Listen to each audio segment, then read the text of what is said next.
And then we're going to start tightening certain parts of this linkage at certain parts at a time.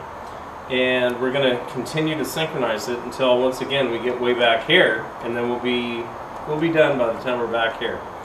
Actually, about the time we're right here, by the time we hit all this linkage here and we're here, then we'll be done, because this is where when you stomp your foot, that starts to turn everything. So I'm not going to get real involved in that. That's all set up back there. We talked about that earlier. And I still have the vacuum to hook up. That's not something we're doing right now. When you put the air filters on, you really need to take a little bit of time, put the nuts on here, and I just go ahead and set up a little driver and just go ahead and run these down. Like I'm stuck right there because of probably all the paint that we put on there, as much as anything. So I go through every single, there's only 6 studs, go through the studs, take a minute, run them down real quick. It'll make your life much, much easier. We're actually going to put the stickers onto the air filters. We sell these stickers too. They're readily available. And so, there we go. Now, that's freshly threaded there on both those. We put the sticker on this one already. It's very important as you're going through here. Once again, we have clearance issues everywhere. So on these hose clamps, which you cannot see back here, the fuel line, we kept the hose clamp out of the way, but the fuel line actually wants to run into the side of the air filter here. So we're going to reposition that just a slight bit. It's no big deal. You can't move the carburetor, but we can loosen the clamp and shove the line over a little bit. We're going to go ahead and put these filters on after we get the rest of this linkage set up. We'll bolt them on, and but we're going to put the linkage on now, start fastening that down, get the last of that done, and then we've been hand cutting our Cooper sticker. The P is the center of the dimple here. Is the center of the P. So that's how I line those up. And I just leave it on there. And then we're going to line it up this way and we're going to line it up that way. So just peel that off. Like that. Discard that one. Line up your P. Right in the center there. Kind of hold the filter down with my pinkies. Line that P up. That's dead center right there. And just line it up and then run it down and keep it even all the way across there.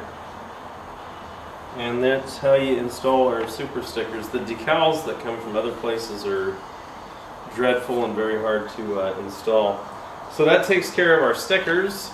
We have the linkage put together now for these two. And what you want to see is that when you activate the linkage as if you're standing on the pedal from the inside of the car, that everything happens with the carburetors at the same time. So we've done the first two that you put on, which is actually the rear two. And so the important part is to watch the throttle butterfly shafts open. And so you can't see that. I'm going to show you that here in a few minutes by changing the camera angle, but wherever the springs are hooked up, when I act like I'm using the pedal from inside the car, which would be right here, would be fine. We have to watch and make sure that those butterflies move identically, and of course on the first two they do. They're absolutely perfect. So now we have to end their returning properly as well. And we have a little free play, which is what we want. Now we have to make the front one act the same way. So now what we need to do is index this to the front, get our fastener wrench ready, and tighten that up just a little bit, get it ready now. What we want to see, we have the spring right here, here, and here. These two are synchronized back here. I already have that done. And now what we're going to do is we're going to synchronize. You can see the butterflies are moving right as we go right about here. That's the free play. And then from here on,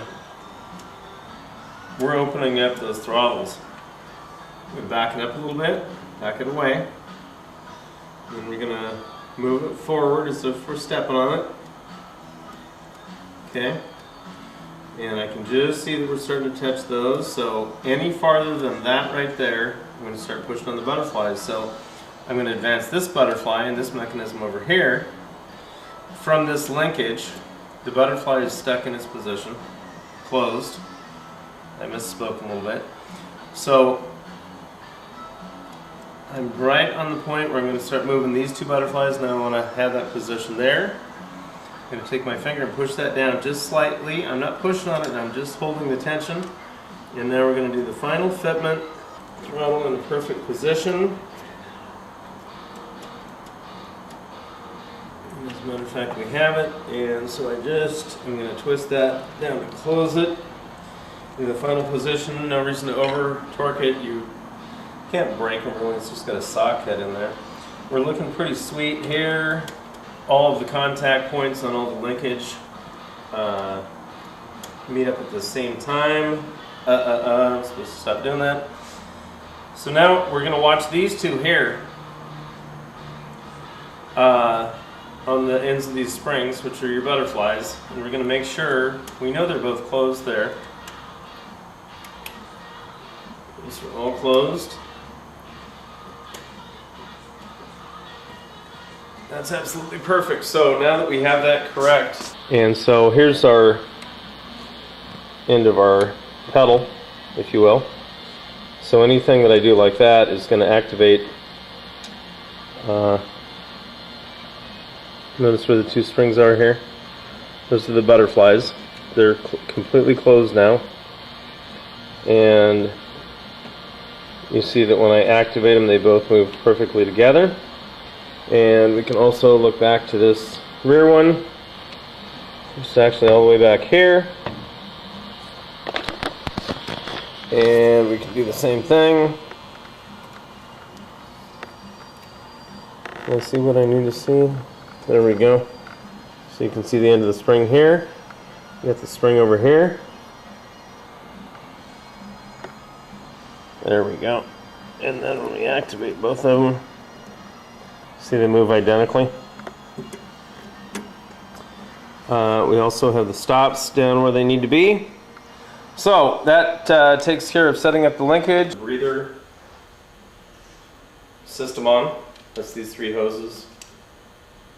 We've put on the breather goes the choke cable assemblies, which go down to the carburetors. The long one goes on the top, the shortest one goes in the middle. For the center carb, the middle length one is on the bottom for the front carburetor. We're going to go ahead and throw the fuel line on right now. Since we have that sitting right there, we'll get that all dialed in and make sure that's off our linkage. Dial those in, straighten them out, make them look nice and pretty. They're both put on the same way so that they look correct.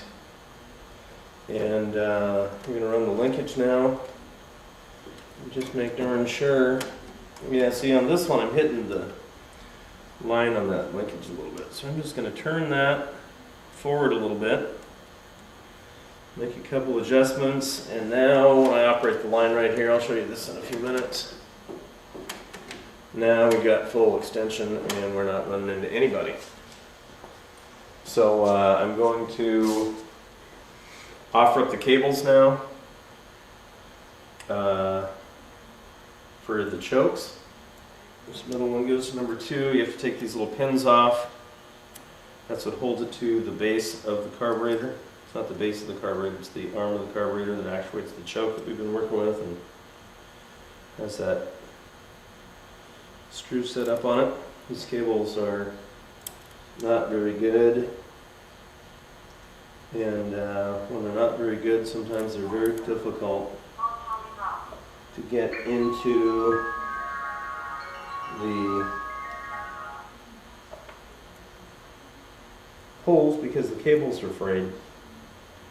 So I'm gonna, there we go, that one went perfectly. Once you get them in there, do not let them go. That one's set up nicely. Yeah, I just have to find a spot for this one. It's a little bit frayed on the end too. There we go, a little patience. Okay, those are all where they go. Now you get the fun of putting these 3 little pins on there. I get 2 wrenches the same size, and I think they're about 1/8 of an inch. I'm going to find a wrench to hold it with, and I'm going to find a small socket to drive the head. And we'll just do that by hand. Twizzle those on there, get the chokes properly adjusted, the main actuation cable, and then here's the cable that comes from inside the cockpit. That'll rest into here. We'll route that so that it has a nice way through there like that. Grab that pin that runs that little bad boy right there, and away we go. I'm going to run that over the top of that. I don't think it goes across them like that. So there we go, that's the look. We got the choke cables mounted. They all work properly, and that's hard to see right there. But they all work properly, and when you pull the choke cable, all the cold start pieces move. So we're well on our way. I'm going to offer up the air filters right now, and then we'll put the chrome tops on and call this one ready to start. Air filters are on. Those are a total pain in the patootie, and trying to get to the back of those. Now I'm going to stack the front top parts on. Dropped all the pistons in here. We lubed them up with a little 3-in-1 oil. You can use whatever oil you're using in your carburetor. That works perfect. Throw the spring on there. We got everybody else lined up. Now we're going to toss this on here. Top cap. We're going to fill these up in a few minutes, and we are there. Now we're going to tighten this down. Use the lifting pin over here, lift it up and down to make sure that the piston inside there is going up and down, and then it's operating freely. Top it off with fluid, put the caps on, and you're done. Throw this bad boy on there, just like that there, and settle her down. She's topped off. I put water in to run it at first. I'll drive it for a while, make sure there's no leaks, then we'll go ahead and top it off. Carb's all set up. You can see that there, and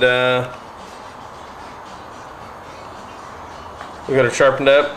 That's the 15 to 20 minute quote-unquote detail. So the client said you could probably do that in about 15-20 minutes. Yeah, that's about what it takes. Call it 15. Some people call it 20. Half an hour maybe.